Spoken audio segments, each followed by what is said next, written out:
आज हम गोथिक कला यानी गोथिक आर्ट के उदय, उसकी वास्तुकला, मूर्तिकला और चित्रकला की उन गहराइयों में उतरने वाले हैं। और हमारा मिशन आज उन ऐतिहासिक और वास्तुकला के मोतियों को खोजना है जो कला इतिहास को गहराई से समझने के लिए एक मास्टर की का काम करते हैं। बिल्कुल, खासकर उन लोगों के लिए जो यूपीटीजीटी और बीपीएससी टीआरई 4 जैसे किसी बड़े आर्ट हिस्ट्री एग्जाम को क्रैक करने की तैयारी कर रहे हैं।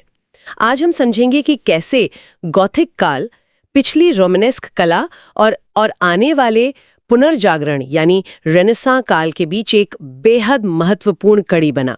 और देखिए, परीक्षाओं के नजरिए से देखा जाए तो इस कालखंड के जो प्रमुख रूपांकन हैं, जिन्हें हम डिजाइन एलिमेंट्स या मोटिव्स कहते हैं, वे बहुत ज्यादा महत्वपूर्ण हैं। मतलब सिर्फ उनके नाम याद रखना काफी नहीं है ना? बिल्कुल नहीं। ये समझना जरूरी है कि वे क्यों बनाए गए और उनके पीछे की इंजीनियरिंग या सोच क्या थी। ठीक है, तो चलिए इस विषय की परतें खोलते हैं।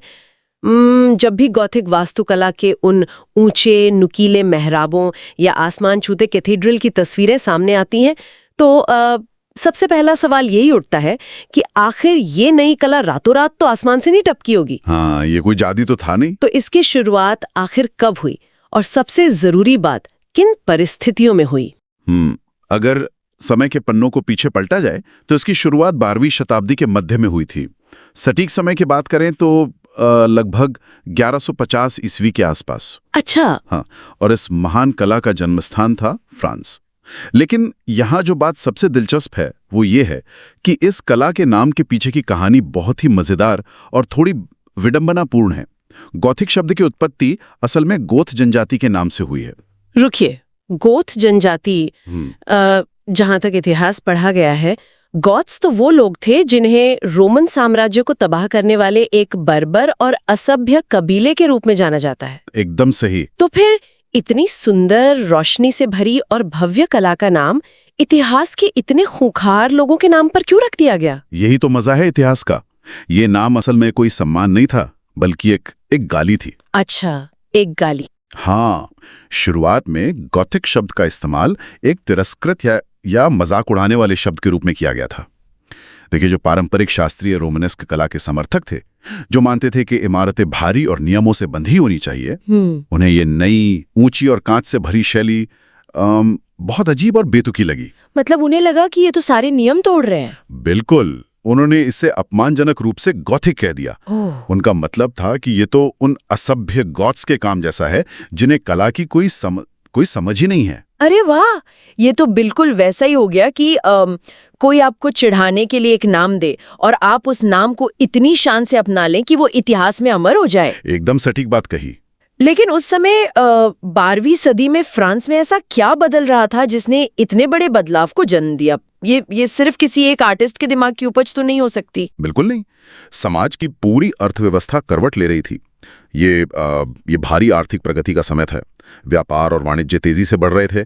नए जल मार्गों के जरिए आयात निर्यात हो रहा था। अच्छा। और इन सब के बीच एक नई ताकत का उदय हो रहा था, व्यापारी संगठन, जिन्हें गिल्ड्स कहा जाता था। तो क्या ये गिल्ड्स आज के बड़े कॉर्पोरेट घरानों की तरह थे जो कला या खेल को स्पॉन्सर करते हैं? काफी हद तक। देखिए, जब समाज में पैसा आता है तो वो केवल तिजोरियों में बंद नहीं रहता। वो समाज के रहन सहन, संस्कृति और वास्तुकला में भी अपना रास्ता खोज लेता है। हाँ, सही बात है। इन गिल्ड्स ने ही गॉथिक कला को भारी आर्थिक समर्थन दिया। इन विशाल कैथेड्रल को बनाने में जो अकल्पनीय खर्च आता था, वो इन व्यापारी संगठनों के बिना संभव ही नहीं था। मतलब ये बिल्कुल वैसा ही है जैसे आज के समय में किसी शहर में अचानक कोई बड़ा इकोनॉमिक बूम आता है तो वहां रातों रात बड़ी बड़ी गगनचुंबी इमारतें बनने लगती हैं। उस समय व्यापारिक उछाल ने इन विशाल कैथेड्रल के निर्माण को संभव बनाया। बिल्कुल सही तुलना है। लेकिन एक सवाल और उठता है, पैसा तो आ गया, पर क्या इस प्रगति ने धर्म और कला के प्रति लोगों की उस पुरानी डरी हुई सोच को भी बदला? ये एक बहुत ही अहम कड़ी है। आर्थिक प्रगति के साथ साथ एक बहुत बड़ी बौद्धिक क्रांति भी हो रही थी। इसी काल में पेरिस में शिक्षा के बड़े विश्वविद्यालयों की स्थापना हुई। पेरिस में? हाँ, 12वीं शताब्दी के पूर्वार्ध में पेरिस शिक्षा का एक बहुत बड़ा केंद्र बन गया। वहां शिक्षकों और छात्रों का एक नया संगठन बना, जिससे समाज में एक नया बौद्धिक वर्ग उभरकर सामने आया। मतलब अब समाज सिर्फ अंधभक्ति नहीं कर रहा था, बल्कि सवाल पूछ रहा था, पढ़ रहा था। ठीक है। अब धर्म और कला को केवल एक डराने वाले राजा या कठोर नियमों की तरह नहीं देखा जा रहा था। समाज में एक नयापन आ रहा था, जहां कला मानवीय संवेदनाओं से जुड़ने लगी थी। तो भगवान को अब एक डराने वाली सत्ता के बजाय करुणा और रोशनी के रूप में देखा जाने लगा। हाँ, और ये जो बौद्धिक और आर्थिक बदलाव समाज में आ रहा था, वो सबसे स्पष्ट रूप से उस समय की वास्तुकला में दिखाई दिया। और अगर प्रतियोगी परीक्षाओं के दृष्टिकोण से देखा जाए तो वास्तुकला का ये हिस्सा सच में गोल्ड माइन है। परीक्षाओं में अक्सर गॉथिक आर्किटेक्चर के खास तत्वों पर सवाल आते हैं। बिल्कुल आते हैं। जहां तक जानकारी है, गॉथिक आर्किटेक्चर की सबसे बड़ी पहचान उसकी वर्टिकलिटी, यानी सीधे आसमान की तरफ जाती हुई ऊंचाई है। इमारतें लंबी होती थीं और उनके खंभे पतले होते थे। ऐसा क्यों? क्योंकि वो ऊंचाई सिर्फ एक डिजाइन नहीं थी, वो एक भावना थी। ऐसा लगता था जैसे इंसान की प्रार्थनाएं पत्थरों के जरिए सीधे स्वर्ग तक पहुंचने की कोशिश कर रही हों। लेकिन यहाँ एक बात बहुत ही रोचक हो जाती है। अगर वास्तुकला या सामान्य इंजीनियरिंग के नज़रिए से सोचा जाए, अगर किसी पुरानी इमारत की उन मोटी मोटी दीवारों को इतना पतला कर दिया जाए, हाँ, और छत का सारा वजन संभालने वाले मजबूत पत्थरों की जगह पर विशाल कांच की खिड़कियां लगा दी जाएं, तो किसी को भी लगेगा कि यह भारी भरकम इमारतें तो पहली आंधी में ताश के पत्तों की तरह ढह जानी चाहिए। ऐसा क्यों नहीं हुआ? अगर हम इसे बड़ी तस्वीर से जोड़कर देखें तो यही गॉथिक निर्माताओं की इंजीनियरिंग का सबसे बड़ा चमत्कार था। वे लोग केवल कलाकार नहीं थे, वे कमाल के गणितज्ञ भी थे। अच्छा। हाँ, उन्होंने ज्यामिति का ऐसा इस्तेमाल किया जिसने वास्तुकला के नियम बदल दिए। उन्होंने पुरानी गोल मेहराबों की जगह नुकीले मेहराब बनाए, जिन्हें पॉइंटेड आर्चेस कहा जाता है। इन दोनों में असल में क्या फर्क पड़ता है? मेहराब तो मेहराब है, गोल हो या नुकीला। बहुत बड़ा फर्क पड़ता है। देखिए, गोल मेहराब छत का सारा वजन बाहर की तरफ धकेलती है, जिससे वजन सीधे नीचे दीवारों पर आता है। इसलिए दीवारों को मोटा बनाना मजबूरी थी। ओह, तो मोटी दीवारें वजन सहने के लिए थीं। बिल्कुल, लेकिन नुकीले मेहराबों ने छत के भारी वजन की दिशा ही बदल दी। उन्होंने वजन को बाहर धकेलने के बजाय सीधे और सटीक रूप से पतले खंभों पर ट्रांसफर कर दिया। अरे वाह, मतलब वजन को दीवारों से हटाकर सीधे पिलर्स पर डाल दिया गया। दीवारें अब छत का वजन नहीं उठा रही थी। बिल्कुल, और सिर्फ इतना ही नहीं, छत पर रिब वॉल्ट, जिसे धनुषाकार छत भी कहा जाता है, उसका निर्माण किया गया। रिब वॉल्ट, ये नाम सुनने में थोड़ा तकनीकी लगता है। इसे आसानी से कैसे समझा जा सकता है? सोचिए, जैसे एक छतरी का अंदरूनी ढांचा होता है। छाता। हाँ, छाता। उसमें कुछ तीलियां होती हैं जो पूरे कपड़े का वजन उठा लेती हैं और उसे तान कर रखती हैं। रिब वॉल्ट बिल्कुल वैसा ही था। छतों पर पसलियों के आकार का एक नाजुक लेकिन बेहद मजबूत नेटवर्क तैयार किया गया। क्या बात है। इन तीलियों यानी रिब्स ने छत का वजन उठाया और उसे सीधा खंभों तक पहुंचा दिया।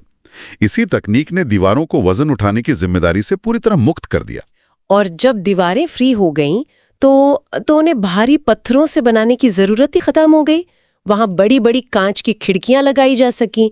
ये भौतिकी और कला का सबसे सुंदर संगम था। एकदम सही। लेकिन इतनी बड़ी कांच की खिड़कियां लगाने की क्या कोई व्यावहारिक वजह भी थी, या ये सिर्फ सुंदरता के लिए था? इसकी एक बहुत बड़ी व्यावहारिक वजह मौसम था। उत्तरी यूरोप के देशों, खासकर फ्रांस और इंग्लैंड में मौसम अक्सर खराब रहता था। आकाश में काले बादल और अंधेरा छाया रहता था। हाँ, वहाँ ठंड बहुत होती है। और पुराने रोमनेस्क चर्चों में छोटी खिड़कियां होने की वजह से अंदर बहुत ज्यादा अंधेरा और घुटन रहती थी। ने वास्तुकला की सीमाओं को लांघ दिया। उन्होंने चर्च के अंदर रोशनी लाने के लिए इन विशाल खिड़कियों को बनाया और उन्हें रंजीत कांच यानी स्टेन ग्लास से सजाया। बिल्कुल। और ये भी सुना है कि वह कांच बनाने की तकनीक भी कोई साधारण नहीं थी। रंजीत कांच बनाने के लिए धातु के ऑक्साइड्स का उपयोग किया जाता था ताकि उनमें पक्के रंग आ सके। जी हाँ, और जब बाहर के काले बादलों के बीच से सूरज की रोशनी इन रंग बिरंगे कांचों से छनकर अंदर आती थी तो वह अंदर एक जादुई, चमत्कारी और स्वर्गीय वातावरण बना देती थी। सोचकर ही कितना सुंदर लगता है। इसी कड़ी में एक और रूपांकन आता है, रोज विंडो, गुलाब की पंखुड़ियों के आकार की वो विशाल गोल खिड़की, ये तो गॉथिक इमारतों का सबसे बड़ा पहचान चिन्ह बन गई। बिल्कुल। लेकिन देखिए, जो इंजीनियरिंग के सिद्धांत थे वे पूरे यूरोप में एक जैसे लागू नहीं हुए। भौगोलिक परिस्थितियों और जलवायु के अनुसार इनमें बड़े बदलाव आए। अच्छा। हाँ, और परीक्षाओं के लिए इन क्षेत्रीय अंतरों को समझना बहुत जरूरी है। तो चलिए थोड़ा यूरोप के नक्शे पर नजर डालते हैं। फ्रांस की बात करें तो उसे तो गॉथिक का जन्मदाता माना जाता है। वहां के सबसे प्रमुख उदाहरण नोट्रे डैम और चार्ट्रेस कैथेड्रल हैं। बिल्कुल। चार्ट्रेस कैथेड्रल की कहानी तो किसी फिल्म की तरह लगती है। 1194 में ये एक भीषण आग में पूरी तरह नष्ट हो गया था। कल्पना की जा सकती है उन लोगों की निराशा की जिन्होंने पीढ़ियों से इसे बनाया था। लेकिन उन्होंने हार नहीं मानी। आग के बाद इसे 1220 में दोबारा खड़ा किया गया और आज इसकी रोज विंडो और इसके अग्रभाग में मौजूद दो बिल्कुल अलग-अलग तरह की मीनारें पूरे विश्व में वास्तुकला के छात्रों के लिए अध्ययन का एक बड़ा विषय है। और अगर फ्रांस की सीमा पार करके इंग्लैंड की तरफ जाया जाए तो वास्तुकला का स्वरूप थोड़ा बदल जाता है। इंग्लैंड का सैलिसबरी कैथेड्रल इसका एक बड़ा उदाहरण है। ये अपनी बहुत ही संकरी और लंबी मंजिल योजना के लिए जाना जाता है ना? हाँ, इंग्लैंड में उन्होंने ऊंचाई के साथ साथ इमारत की लंबाई पर बहुत ज्यादा जोर दिया। सैलिसबरी कैथेड्रल की संकरी मंजिल योजना उसे फ्रांस की इमारतों से अलग एक खास क्षेत्रीय पहचान देती है। लेकिन जो सबसे बड़ा क्या कहते हैं अहम मोमेंट इस पूरी चर्चा में लगता है वो तब आता है जब इटली की तरफ मुड़ते हैं।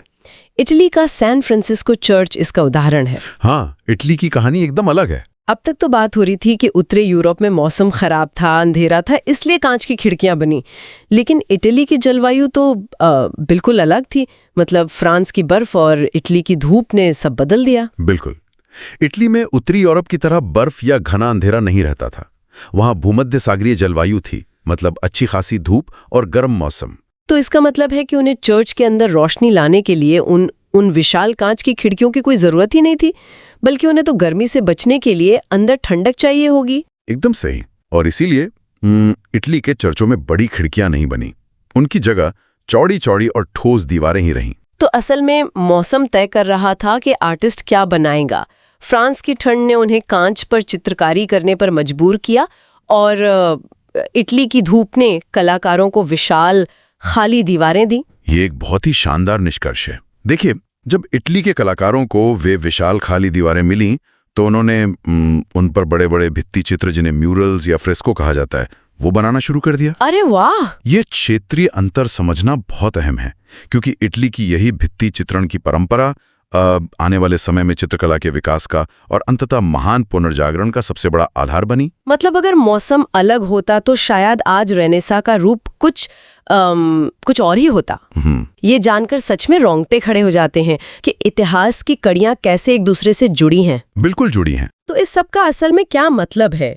अब अगर वास्तुकला से आगे बढ़कर मूर्तिकला और चित्रकला की बात करें तो वास्तुकला की तरह ही इनमें भी एक बड़ा बदलाव आ रहा था। हाँ, ये वो समय था जब कला में मानवीय दृष्टिकोण सामने आ रहा था।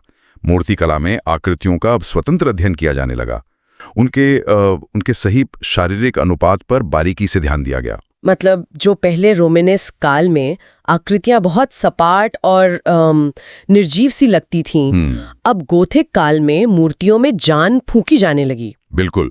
और इसके उदाहरण में क्लॉसी स्लूटर द्वारा बनाया गया मूसा का कुआं बहुत प्रसिद्ध है। हाँ, वेल ऑफ मोसेस। अगर उस कुएं की मूर्तियों को देखा जाए तो कपड़ों की सिलवटें इतनी असली लगती हैं कि लगता है जैसे अभी हवा चलेगी तो वो उड़ने लगेंगी। मूर्तिकला में व्यक्तिगत भावों की ये गहराई सच में हैरान करने वाली है।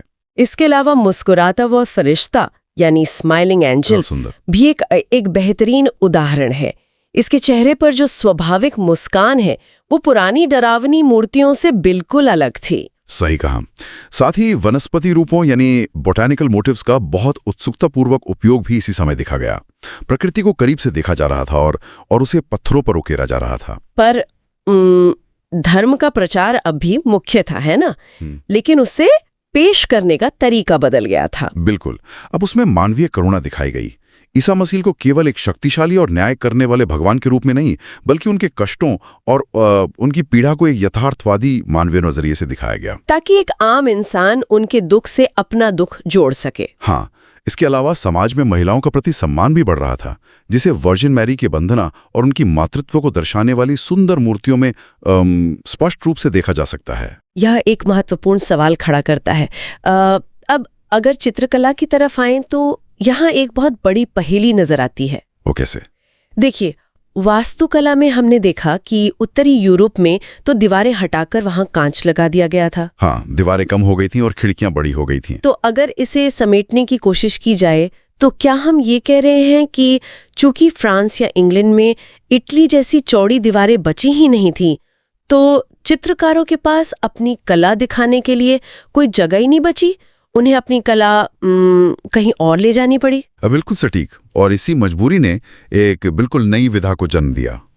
उन्होंने दीवारों पर चित्रकारी नहीं की, क्योंकि दीवारें तो कांच की थीं, इसलिए उन्होंने अपना सारा हुनर किताबों के पन्नों पर उतार दिया। अच्छा। इसी वजह से उत्तरी यूरोप में पांडुलिपि अलंकरण यानी बुक इल्यूमिनेशन या बुक डिजाइनिंग का बहुत तेजी से विकास हुआ। वाओ, मतलब वास्तुकला की एक सीमा ने चित्रकला का एक पूरा नया रूप ईजाद कर दिया। और पेरिस इन खूबसूरत हाथ से सजाई गई किताबों और पांडुलिपियों का एक प्रमुख केंद्र बन गया।